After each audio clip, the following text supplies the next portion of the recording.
बांकीपुर में उतरते ही क्यों बदले प्रशांत किशोर के तेवर। जिस महागठबंधन को घेरते थे, आज उसी से मांग रहे हैं चुनावी समर्थन। नमस्कार, मैं हूं विशाखा शर्मा और आप देख रहे हैं वन इंडिया हिंदी।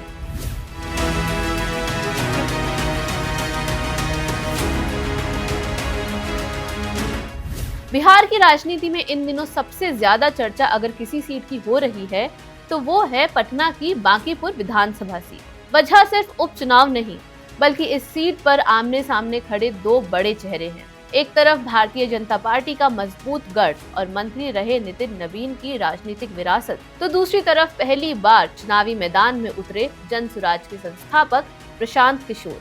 लेकिन चुनाव प्रचार शुरू होते ही प्रशांत किशोर ने ऐसा बयान दिया है जिसने पूरे बिहार की राजनीति में नई बहस छेड़ दी है।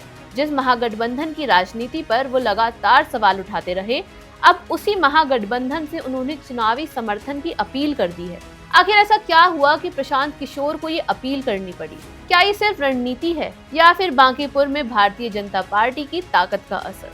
आइए समझते हैं पूरी कहानी। पटना की बांकीपुर विधानसभा सीट लंबे समय से भारतीय जनता पार्टी का मजबूत गढ़ मानी जाती रही है। इस सीट का प्रतिनिधित्व मंत्री नितिन नवीन करते रहे।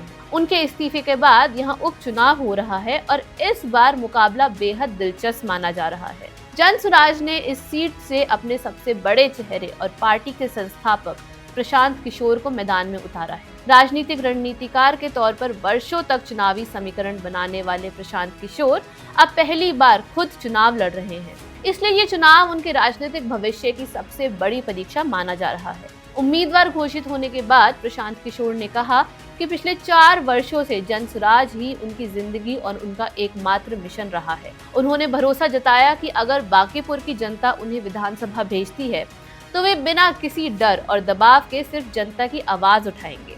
लेकिन इसके बाद उन्होंने जो कहा, उसी ने सबसे ज्यादा सुर्खियां बटोरी। प्रशांत किशोर ने खुले मन से कहा कि वे तेजस्वी यादव के नेतृत्व वाले महागठबंधन से अनुरोध करते हैं कि इस चुनाव में जाति और धर्म की राजनीति से ऊपर उठकर उनका समर्थन करें।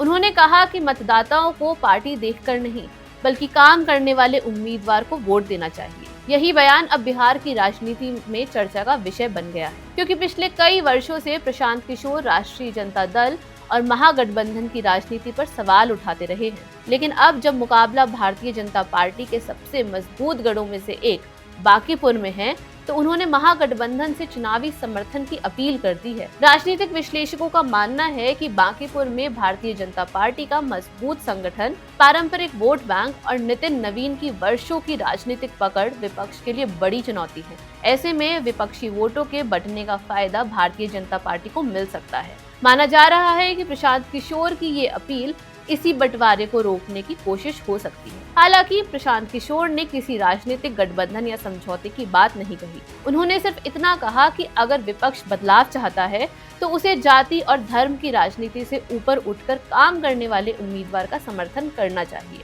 इस दौरान उन्होंने बिहार की मौजूदा सरकार पर भी निशाना साधा। प्रशांत किशोर ने कहा कि बांकीपुर का ये उपचुनाव राज्य सरकार के कामकाज की अग्नि परीक्षा है।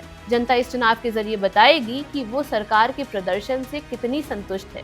उन्होंने ये भी कहा कि इस एक सीट के नतीजे से सरकार नहीं बदलेगी, लेकिन ये परिणाम बिहार की राजनीति को नई दिशा जरूर दे सकता है। अब सबसे बड़ा सवाल यही है कि क्या महागठबंधन प्रशांत किशोर की इस अपील पर कोई सकारात्मक फैसला लेगा या फिर वो अपना अलग उम्मीदवार उतारकर मुकाबले को त्रिलोकनीय बनाएगा। उधर भारतीय जनता पार्टी के सामने भी चुनौती कम नहीं है। पार्टी के लिए ये चुनाव सिर्फ एक सीट बचाने का नहीं, बल्कि अपने सबसे मजबूत गढ़ में राजनीतिक वर्चस्व बनाए रखने का भी है। यानी बांकीपुर का ये उपचुनाव अब सिर्फ विधानसभा सीट का चुनाव नहीं रह गया है। ये प्रशांत किशोर की राजनीतिक स्वीकार्यता, भारतीय जनता पार्टी की संगठनात्मक ताकत और महागठबंधन की रणनीति तीनों परीक्षा बन चुका है। अब देखना होगा कि महागठबंधन प्रशांत किशोर की अपील पर कोई कदम उठाता है या फिर बांकीपुर में मुकाबला और भी दिलचस्प हो जाता है। आपकी क्या राय है कि प्रशांत किशोर की ये अपील एक बड़ी चुनावी रणनीति है या फिर मजबूरी? अपनी राय हमें कमेंट सेक्शन में जरूर बताइए और देखते रहिए one India Hindi. One India को सब्सक्राइब करें और कोई भी अपडेट मिस न करें। अभी वन इंडिया ऐप डाउनलोड करें।